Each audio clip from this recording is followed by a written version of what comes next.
Assalamualaikum warahmatullahi wabarakatuh. Perkenalkan, nama saya Rifana dengan NIM A321-23034 dari Prodi PPKN. Pada video kali ini saya akan membahas materi terkait dengan penerapan pendidikan multikultural pada tingkat satuan pendidikan. Tujuan pendidikan multikultural di satuan pendidikan. Yang pertama, menumbuhkan sikap toleransi, empati, dan saling menghargai. Kedua, mengurangi diskriminasi, stereotip, dan prasangka.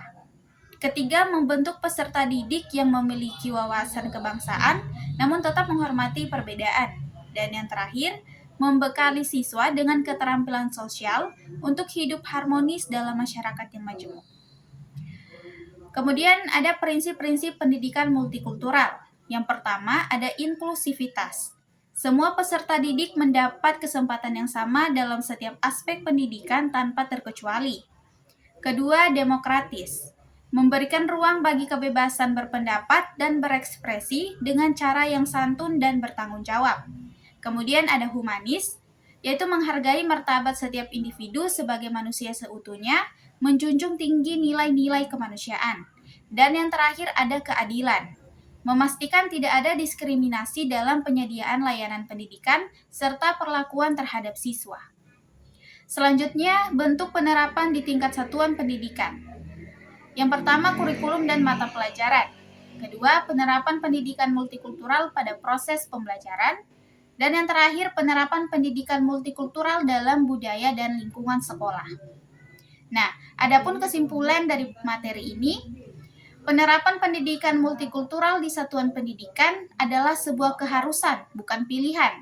Ini adalah investasi terbaik untuk menciptakan generasi masa depan Indonesia yang tidak hanya cerdas secara akademik, tetapi juga berkarakter kuat, yang beriman, bertoleransi, berempati, dan bangga sebagai bagian dari bangsa Indonesia yang majemuk.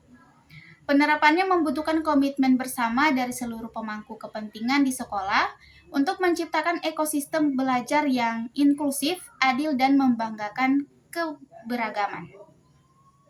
Nah, selanjutnya materi model pembelajaran multikultural. Adapun prinsip-prinsipnya yaitu mengakui dan menghargai keanekaragaman budaya. Kemudian meningkatkan kesadaran dan penghargaan terhadap keanekaragaman budaya, dan mempromosikan kesetaraan dan keadilan dalam pembelajaran. Dan yang terakhir, menggunakan pendekatan yang inklusif dan fleksibel. Nah, adapun strategi pembelajaran, yaitu menggunakan materi pembelajaran yang relevan dengan keanekaragaman budaya, mengintegrasikan keanekaragaman budaya dalam kurikulum, menggunakan metode pembelajaran yang aktif dan partisipatif, mendorong diskusi dan refleksi tentang keanekaragaman budaya. Nah, kemudian ada aktivitas pembelajaran. Yang pertama, diskusi kelompok tentang keanekaragaman budaya. Kedua, proyek kolaboratif tentang keanekaragaman budaya, presentasi tentang keanekaragaman budaya. Ketiga, permainan dan aktivitas yang mempromosikan kesadaran dan menghargai terhadap keanekaragaman budaya. Nah, adapun manfaatnya, yaitu meningkatkan kesadaran dan penghargaan terhadap keanekaragaman budaya, kemudian mempromosikan kesetaraan dan keadilan dalam pembelajaran, kemudian meningkatkan kemampuan siswa untuk berinteraksi dengan orang lain dari latar belakang budaya yang berbeda, dan yang terakhir meningkatkan kemampuan siswa untuk berpikir kritis dan reflektif tentang keanekaragaman budaya. Adapun contoh implementasinya, yang pertama itu menggunakan cerita rakyat dan tradisi dari berbagai budaya dalam pembelajaran. Kedua, mengundang tamu dari berbagai latar belakang budaya untuk berbagi pengalaman. Ketiga, menggunakan teknologi untuk memfasilitasi pembelajaran tentang keanekaragaman budaya dan mengembangkan proyek pembelajaran yang berbasis komunitas dan melibatkan keanekaragaman budaya. Nah, model pembelajaran kurikulum. Ada model adiktif, kemudian ada model transformation,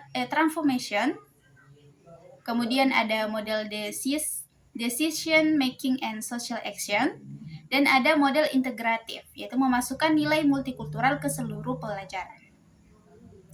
Adapun tahapan pengembangannya, yang pertama itu analisis kebutuhan, memetakan keragaman siswa, kemudian perencanaan kurikulum, memilih model yang sesuai, terus ada pengembangan materi, integrasi konten multikultural, ada implementasi pembelajaran berbasis pengalaman dan dialog, dan evaluasi penilaian sikap, keterampilan, dan pengetahuan.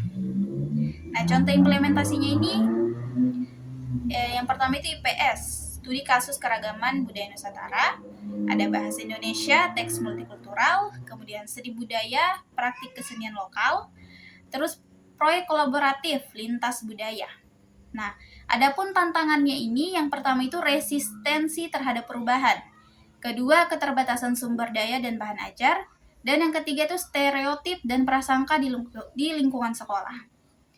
Nah, solusi yang dapat diberikan itu pelatihan guru tentang multikulturalisme, penyediaan sumber belajar inklusif, dukungan kebijakan sekolah dan pemerintah, dan kolaborasi dengan masyarakat dan keluarga. Sekian dari materi yang bisa saya sampaikan. Wassalamualaikum warahmatullahi wabarakatuh.